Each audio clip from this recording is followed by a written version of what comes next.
नमस्ते दोस्तों। चलिए बिना किसी देरी के आज की इस गहरी चर्चा में गोता लगाते हैं। आज के इस एक्सप्लेनर में हम एक बेहद प्राचीन और शक्तिशाली संस्कृत मूल ग्रंथ को डिकोड करने वाले हैं, जिसका नाम है अग्नि रक्षोघ्न सूक्त। सच बताऊं तो ये कोई आम प्राचीन ग्रंथ नहीं है। ये एक बहुत ही उग्र, ऊर्जावान और ब्रह्मांडीय संघर्ष का सीधा सीधा आंखों देखा हाल लगता है। लौकिक संस्कृत में रची गई इस अद्भुत रचना में जो इमेजरी और रूपक इस्तेमाल हुए हैं ना, वो बिल्कुल रोंगटे खड़े कर देने वाले हैं। तो आइए इस प्राचीन ग्रंथ की ऊर्जा और इसके रहस्यों को एक साथ महसूस करते हैं। शुरुआत ही देखिए कितनी जबरदस्त है। जरा इस श्लोक पर ध्यान दीजिए। उभो भव्याविनोपदेहिदंष्ट्रा हिंस्रहस्यशानो अवरम परम च। इसका सीधा सा मतलब है कि एक बहुत ही प्रचंड नायक अपने दोनों तरफ नुकीले और तीखे दांत निकालकर खड़ा है। मतलब ये पढ़कर ही एकदम साफ हो जाता है कि हम यहाँ किसी शांत ध्यान वाली प्रार्थना की बात नहीं कर रहे हैं, बल्कि ये सीधे सीधे युद्ध की तैयारी है। यहाँ एक ऐसे रक्षक की कल्पना की गई है जो एकदम अलर्ट है, हिंसक है और ब्रह्मांड के अंधकार से टकराने के लिए पूरी तरह से तैयार है। तो इस सूक्त की शुरुआत आखिर होती कैसे है?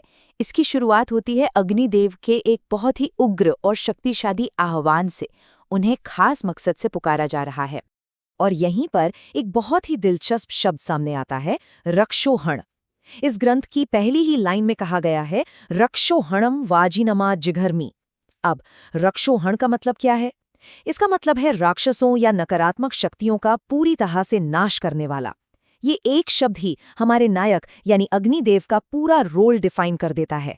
उन्हें इसी विशेषण के साथ बुलाया गया है, जिससे ये साफ हो जाता है कि उनका पहला और सबसे जरूरी काम ही दुष्टों को जड़ से मिटाना है। अब आप शायद सोच रहे होंगे कि आखिर इतने भयंकर और उग्र रूप को क्यों बुलाया जा रहा है। इसका जवाब आपको इस लाइन में मिल जाएगा, सनो दिवा सरशः पातु नक्तम, यानी वो हमारी दिन और रात दोनों समय विपत्तियों से रक्षा करें। इस शक्ति को बुलाने का अल्टीमेट गोल एक ही है, अटूट 24 घंटे वाली सुरक्षा।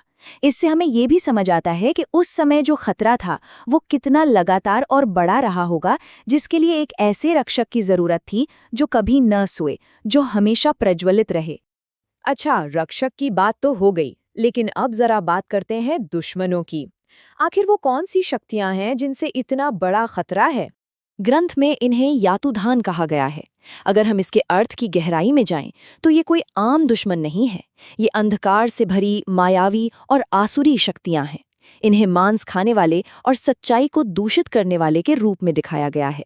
ग्रंथ बिल्कुल स्पष्ट रूप से बताता है कि ये यातुधान उस ब्रह्मांडीय व्यवस्था यानी ऋत के सीधे सीधे दुश्मन है, जिसे अग्निदेव बचाना चाहते हैं।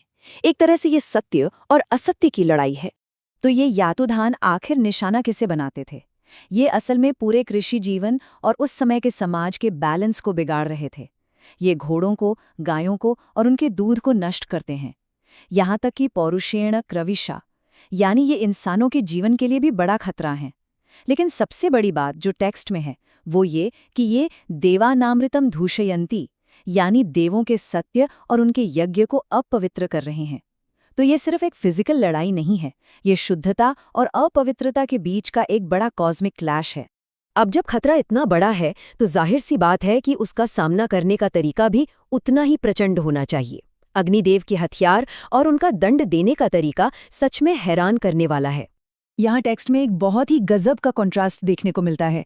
एक तरफ यातुधान है जो सच्चाई को दूषित कर रहे हैं और हर जगह अशुद्धता फैला रहे हैं, और दूसरी तरफ है अग्नि का प्रतिशोध।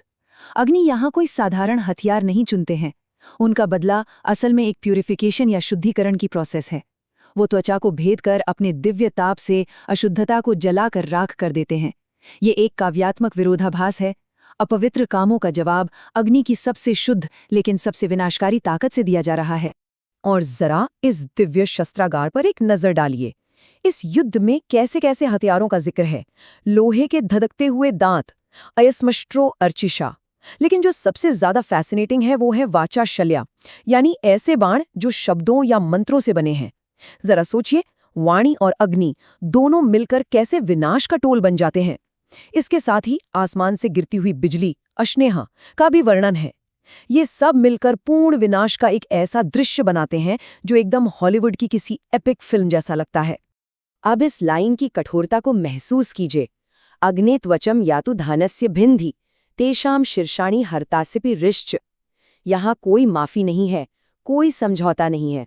जो सत्य को दूषित कर रहे हैं उनके लिए ये ग्रंथ एक पूर्ण और निरपेक्ष दंड की मांग करता है। ये सीधे तौर पर आदेश है कि या तो धानों की त्वचा को भेद दो और अपनी प्रचंड गर्मी से उनके सिर काट दो। ये दिखाता है कि उस प्राचीन मानसिकता में बुराई के लिए एकदम जीरो टॉलरेंस था। लेकिन यहाँ आकर अचानक से इस पूरे ग्रंथ का जो दायरा है वो एकदम से बढ़ जाता है।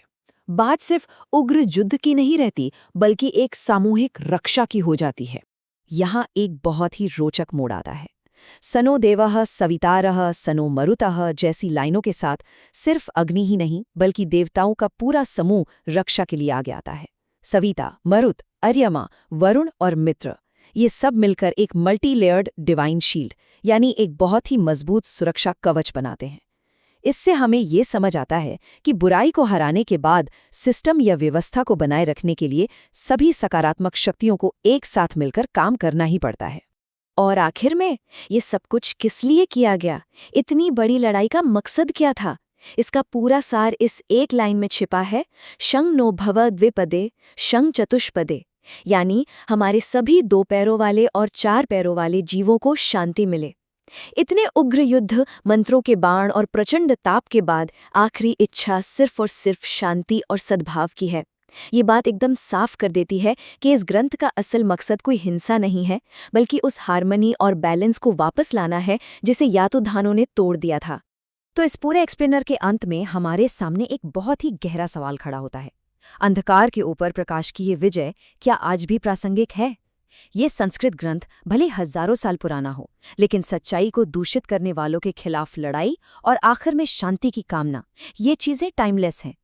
आज के हमारे समाज में यातुधान कौन है और उन्हें हराने के लिए हमें अपने अंदर कौन सी सच्चाई की अग्नि जलानी होगी? ये एनालिसिस सच में हमें सोचने पर मजबूर करता है। मुझे उम्मीद है कि इस चर्चा से आपको कुछ नया और बहुत ही गहरा सोचने का मौका जरूर मिला होगा।